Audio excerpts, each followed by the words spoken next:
तो चलिए शुरू करते हैं।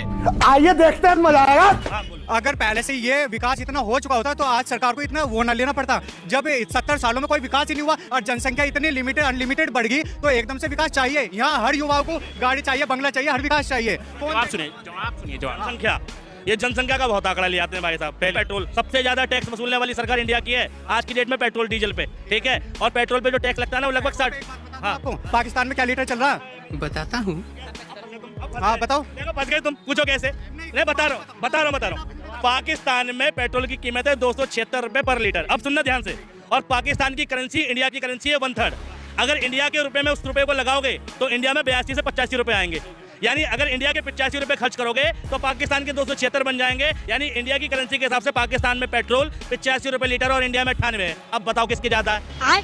पहले इंडिया के 65 रुपए में अमेरिका का $1 बनता था, आज इंडिया के 85 रुपए में अमेरिका का $1 बनता है। तरक्की करी है। इंडिया की पर कैपिटा इनकम 2014 से पहले 103 थी, ठीक है, आज 117वें नंबर पे इंडिया ने तरक्की करी है, ठीक। अब भारत की जो इकोनॉमी थी मनमोहन के टाइम पर 145 रैंक पे थी। ध्यान से सुनना।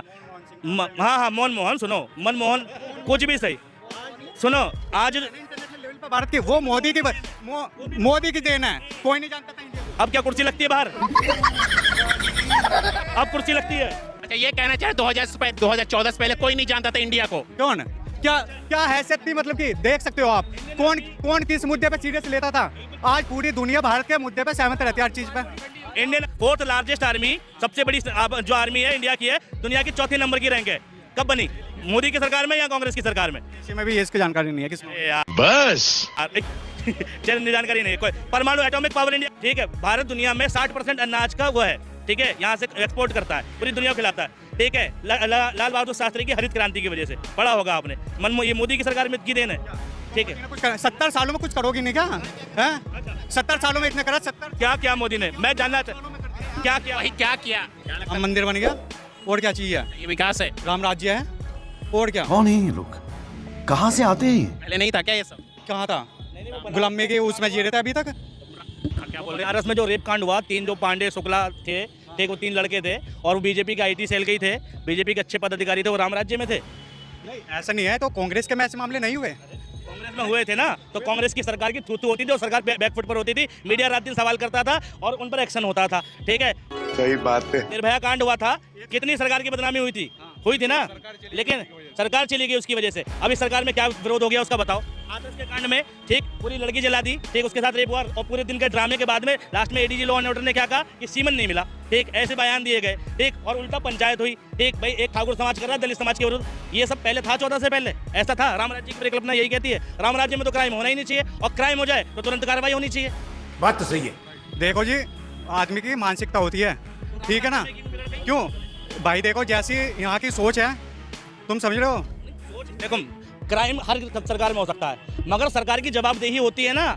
योगी जी ने किस DM का, किस SDM का, किस ADG लॉ एंड ऑर्डर का, किस पुलिस वाले का तबादला किया था हाथरस कांड में? मुझे बताओ क्या कार्रवाई हुई थी सरकारी तंत्र में?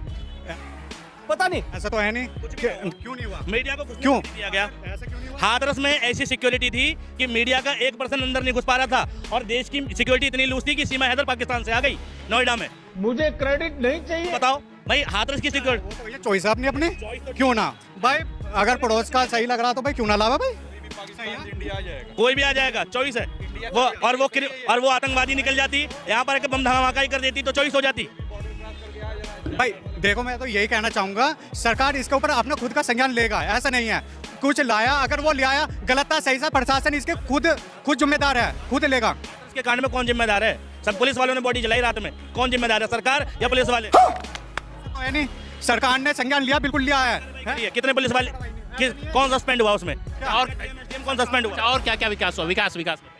विकास बताओ जी। हमारे यहाँ तो मेरठ तक वो आ गई जी, ट्रेन आ गई, मेट्रो, बुलेट रैपिड ट्रेन।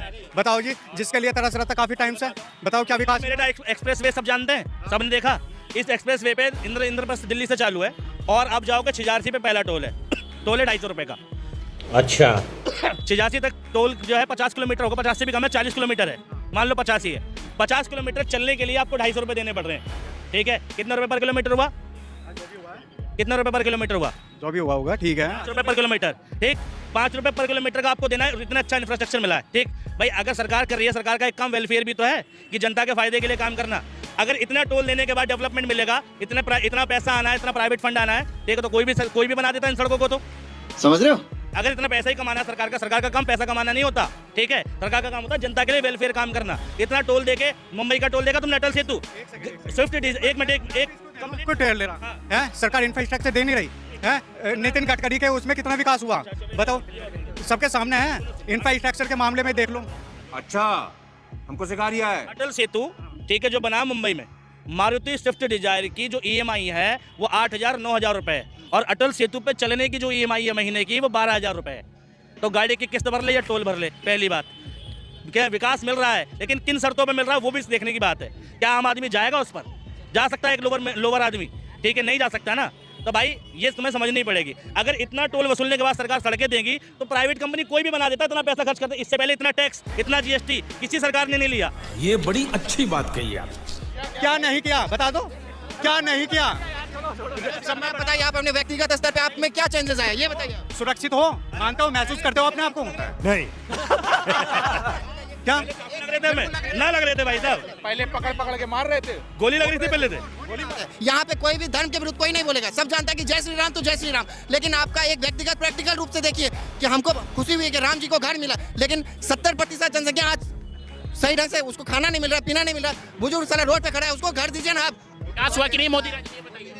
तो दोस्तों वीडियो में बस इतना ही। दोस्तों जब भक्तों से किसी मुद्दे पर बात किया जाए तो ये 70 साल पहले चले जाते हैं, या फिर पाकिस्तान पर, या फिर वही 3-4 जो गिने चुने काम है वही सब बताने लग जाते हैं। और जब सामने खड़े चश्मे वाले भाई ने पेट्रोल और बोला कि सबसे ज्यादा टैक्स वसूलने वाली अपनी इंडिया की गवर्नमेंट है, तो भक्त सीधा पाकिस्तान पे चले गया और वहाँ की पेट्रोल की कीमत निकालने लग गया और बोल रहा था कि जो पूरी दुनिया में भारत की पहचान हुई है वो मोदी की देन है, इससे पहले कोई नहीं जानता था। और रिपोर्टर ने जब मोदी जी के काम पूछे तो भक्त ने बोला कि राम राज्य आ गया, इसके पहले सब गुलामी में जी रहे थे। दोस्तों इन भक्तों से आप कोई भी काम पूछ लो या कोई सवाल कर दो, आपको रटा रटाया हुआ ही ज्ञान सुनने को मिलेगा। फिर दोस्तों आप इस भक्त के ज्ञान पर और जो भाई ने इसको जवाब दिया है उस पर आप क्या कहना चाहोगे मुझे कमेंट बॉक्स में जरूर बताएं। और हाँ दोस्तों, आप अगर इसी तरह की वीडियो रोज देखना चाहते हो तो चैनल को सब्सक्राइब और वीडियो को लाइक जरूर करें।